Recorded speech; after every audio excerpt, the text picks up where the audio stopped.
as you have been able to get your hands and your mind wrapped a little bit more around this NFL draft, have you come to a consensus in your own mind about where maybe this Cowboys team is going at 26, or is it still very much up in the air for you based on the number of different directions the Cowboys could go at 26 next week?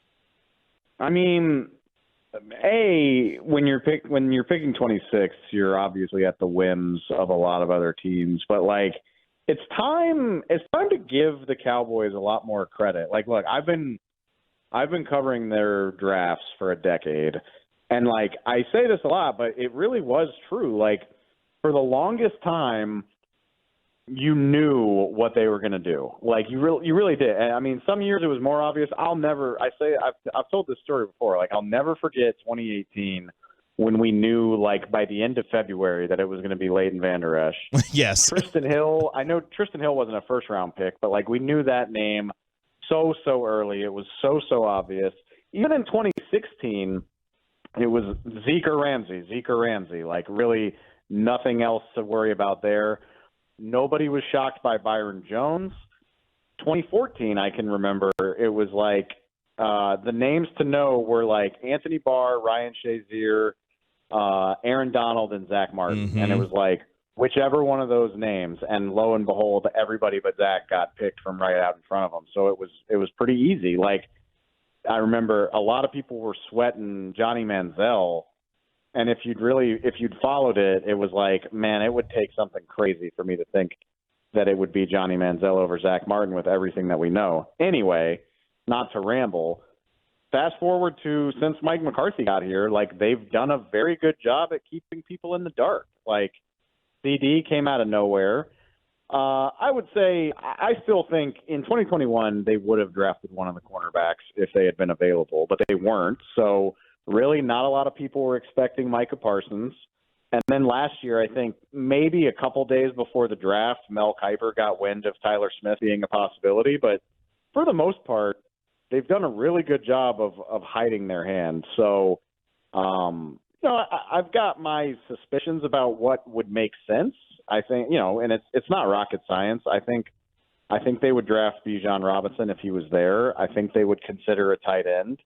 And I think you've got to assess the options on defense if somebody really talented falls to you. But as far as like the specific player, I think it's anybody's guess, and the last 3 years kind of emphasized that.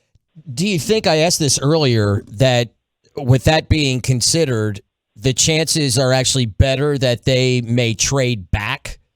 Because in all likelihood, Bijan will be gone. I agree. Yeah. Jackson Smith and Jigba, he'll be well gone. The top guys at, certain positions, even the top two guys will likely be gone. So with that, do you think that because they could get a handful of guys that they like, that it's a more of a likelihood that they could trade back instead of actually taking somebody at 26? Or do you think that they are compelled to take a pick like they usually do? I think that depends on two variables. Like, A, what are you trading back for? Because like the one instance we know of, the one time the two times really, I forgot they did a trade in 21. They traded in 21 because the two cornerbacks got sniped out from right in front of them. And the quarterbacks were still there. Right. And so Philly wants to come up for Devontae Smith. If they give you something good, I think the Cowboys added a third-round pick just to drop back 2 spots and still wound up with their choice between Micah and Rashawn Slater. That's great. Now compare that to 2013 when they panic traded because all of their options looked unfavorable. They fell from 18 to 31 in 2013, and they only got a third-round pick for it. So they got the same price for like a 13-spot drop as they did for a 2-spot drop the next year, or a decade later, I should say. So my point is, like, if somebody really wants to come up and they want your pick and they're willing to pay you for it, by all means, drop back. If you're falling back because you're panicking about what happened in front of you, I think that's how you wind up getting screwed. So I think that's something to consider. And then the other thing is, it's easy for you and me to sit here and say, oh, well, you've got a choice between 5 guys that you really like, trade back. But that's almost never the way teams look at it, in my opinion, because there's always going to be a guy that does something that you value. Like, for instance, it's just a name that keeps coming to mind.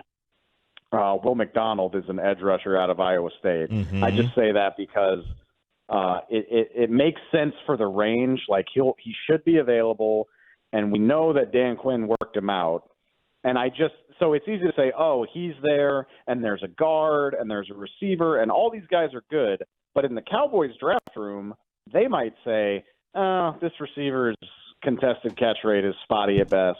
We don't really like him. Whereas Will McDonald, we think he's got this trait and this trait that makes him way more valuable. So the fact that we see all these players as similar has no bearing on how the Cowboys grade those guys. And so I think when you combine those two things together, I would always bet against a trade back. I think at the end of the day, you see a guy you like, you've got the board stacked the way you think it makes sense, you just pick the guy. Unless, again, you get wiped out of all the options you feel good about like they did 2 years ago. But all the way back at 26, that seems less likely to me to happen.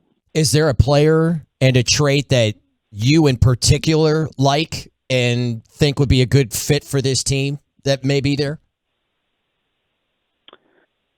I mean, I really like Will McDonald. That's another reason why I keep bringing him up. But another name that I keep saying is Nolan Smith, and I don't know if he's there. Nobody knows anything. Let's be very honest. Like, that's the fun thing. The fun thing about the draft is that, you know, Nolan Smith could be the 11th overall pick, or he could be hanging around waiting for the Cowboys. But if he's there, I love his speed, his athleticism. I think he's got, you know, Jerry Jones always calls it Gumby. Like, he's got that ability to, you know, turn a corner without losing any balance. I find that very intriguing for a team that already has a lot of speed in its pass rush. So, yeah, I mean, if I'm drawing it up, that is who I would wave a magic wand to be able to draft, but that's just me. I'm not going to lie to you, David. I would not be surprised if, you know, we get out there on Thursday night. We've been mocking, you know, tight ends, defensive ends, offensive linemen, and whomever turns in the card to Roger Goodell, and he looks at that card and says, with the number 26 overall pick, linebacker, Arkansas, Drew Sanders. I would not be. Well, there's no stars, right? I know. We can I laugh see because at I this feel like that point. would be the Jerry Jones thing to do would be to shock the world. Like, hey, I'm gonna take the Arkansas linebacker at number 26. I would be surprised. I don't know. I mean, I get it. And hey, look, I mean, Jerry does have the final say, and he can swing some influence there. But like, I think the Cowboys have drafted 2 Arkansas players ever. Like, and obviously one of them was a first-round pick, Felix Jones. That's but right. Like, it's not like they just go after the big Arkansas guy every year. And I don't know, at linebacker, I don't think I see the value. That would bum me out. I hope the fact that he went to Arkansas doesn't offset the fact that I'm very confident a better player would be available. No, I agree. I just feel like that would be just the Jerry Jones thing to do at number 26. And just go get. People will lose They would lose their minds. everything if that went down. Yeah, no, I agree. I definitely agree. No, I mean, I agree with the thesis statement, though. I mean, don't rule anything out completely. All right, before we That's it, because like I said, there's nobody that you look in this draft and be like, this is a star. Like, this is a for sure star. And as much as you can going into a draft. I don't think that we have one in this one. Do you see that, Dave? I'm about to say, has this draft class been underwhelming to you? The more you've gotten to know it?